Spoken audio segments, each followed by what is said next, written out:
Olá, sabe aqueles projetos públicos que parecem que nunca vão sair do papel? Ou que quando saem não é nada do que se esperava? Pois é, por que será que isso acontece com tanta frequência? Hoje a gente vai mergulhar no mundo do planejamento público para entender isso por um ângulo bem diferente. E para guiar essa nossa conversa, a gente vai usar como base um artigo acadêmico bem interessante publicado no Cielo Brasil. Ele traz uma proposta para a gente repensar completamente como as políticas públicas são planejadas. Vamos ver o que ele diz. Pois é, a pergunta que não quer calar é essa, né? Por que os planos do governo tantas vezes dão errado?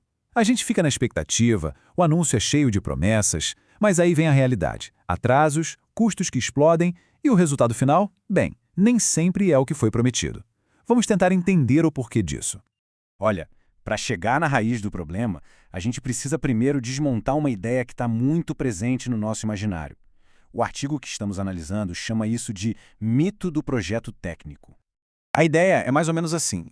A gente tende a pensar no planejamento público como se fosse a planta de um prédio. Sabe, onde tem um arquiteto, um engenheiro que desenha tudo perfeitinho e depois é só seguir aquele roteiro à risca que tudo vai dar certo. Só que a realidade, claro, é bem mais complexa que isso. E é justamente essa mentalidade de planta perfeita que acaba criando um monte de problema que a gente conhece bem. Sabe, o foco fica todo na burocracia, nos papéis, e isso acaba engessando o processo. Cria um abismo enorme entre o que está desenhado e o que acontece de verdade, no dia a dia. E claro, não dá conta das pressões econômicas que sempre aparecem. No fim das contas, o que sobra? Frustração. Frustração porque aquele plano que parecia infalível simplesmente não funciona no mundo real. É exatamente aqui que o artigo vira o jogo. Ele propõe uma mudança de olhar, uma forma de enxergar o planejamento que é, vamos dizer, muito mais pé no chão, mais humana. E se a gente pensar diferente? E se o planejamento não for um produto técnico fechadinho, mas sim um processo humano? Pensa só. E se em vez de um projeto de engenharia, ele fosse mais como uma grande conversa, uma negociação que nunca acaba, entre vários grupos que naturalmente têm interesses diferentes? A diferença aqui é gritante. A gente sai daquela visão antiga, técnica, rígida, que sonha com a solução perfeita e entra numa nova visão que enxerga o planejamento como um processo sociopolítico, ou seja, algo dinâmico, que é negociado o tempo todo e que não busca a perfeição, mas sim soluções que sejam aceitáveis para todo mundo, ou pelo menos para a maioria. Mas o que quer dizer processo sociopolítico na prática? Bom, é basicamente reconhecer o óbvio. A sociedade não é uma coisa só. Ela é feita de um monte de grupos diferentes. Pensa aí, empresas, moradores de um bairro, governo, ativistas, cada um tem seus próprios interesses, seus próprios valores. O planejamento, então, vira esse espaço, esse palco, onde todas essas visões diferentes se encontram para tentar negociar um caminho comum. E essa ideia vem direto da nossa fonte, que usa exatamente essa expressão, um processo de decisão político-social. É uma frase que resume bem a coisa toda. As decisões não são só técnicas, não são só números. Elas são o resultado de toda essa teia de interações sociais e políticas. Ok, legal. Mas aí surge uma dúvida, né? Se o planejamento é essa negociação sem fim, como é que isso não vira uma bagunça completa, uma anarquia? Bom, não vira, porque existem alguns ingredientes essenciais para que esse processo funcione bem. E é importante deixar isso bem claro. Falar que é negociado não quer dizer que é um salve-se quem puder. Muito pelo contrário. Para essa engrenagem rodar direito, ela precisa de uma estrutura, de alguns pilares fundamentais. E que pilares são esses? Bom, o processo se apoia em 4 passos. Primeiro, transparência. Todo mundo precisa saber o que está acontecendo, com as cartas na mesa. Segundo, abertura.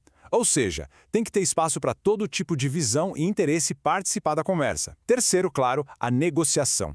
As partes precisam estar dispostas a conversar, a ceder um pouco para encontrar um caminho do meio. E por último, mas super importante, aprendizado contínuo. O processo tem que ser capaz de se adaptar, de melhorar com o tempo, sabe? É algo vivo que não para. Tá bom, a teoria parece fazer sentido, mas no dia a dia, na prática, por que essa mudança de visão é tão importante? O que isso muda afinal? Acho que a grande virada de chave é essa. Quando a gente para de esperar um plano perfeito saído da cabeça de um gênio e começa a entender que ele é, na verdade, um acordo que está sempre sendo construído, a nossa frustração tende a diminuir. A gente começa a enxergar a enorme complexidade que existe por trás de cada decisão. Sabe aquilo que muitas vezes a gente aponta e fala, nossa, que lentidão, que ineficiência? Então, Muitas vezes, isso pode ser simplesmente a democracia funcionando. Pensa bem, um projeto de revitalização de um bairro, por exemplo. Os que dão certo geralmente envolvem um monte de audiências públicas, muita conversa com um morador, com um comerciante, para as que demoram uma eternidade, né? Mas esse tempo é crucial para ouvir todo mundo e construir uma solução que faça sentido para a comunidade, que equilibre as diferentes necessidades. No fim, o resultado é muito mais sólido.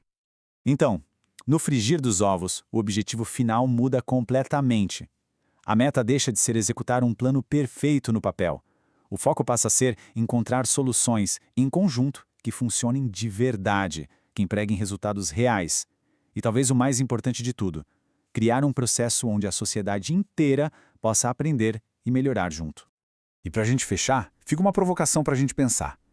Se a gente aceita que a política pública é essa grande mesa de negociação, a pergunta que fica é: quem tem um lugar garantido nessa mesa? Quem é que decide quais vozes vão ser ouvidas e quais vão ficar de fora? Quem define as regras desse jogo? Refletir sobre isso é fundamental para a gente entender o nosso próprio papel na construção do futuro.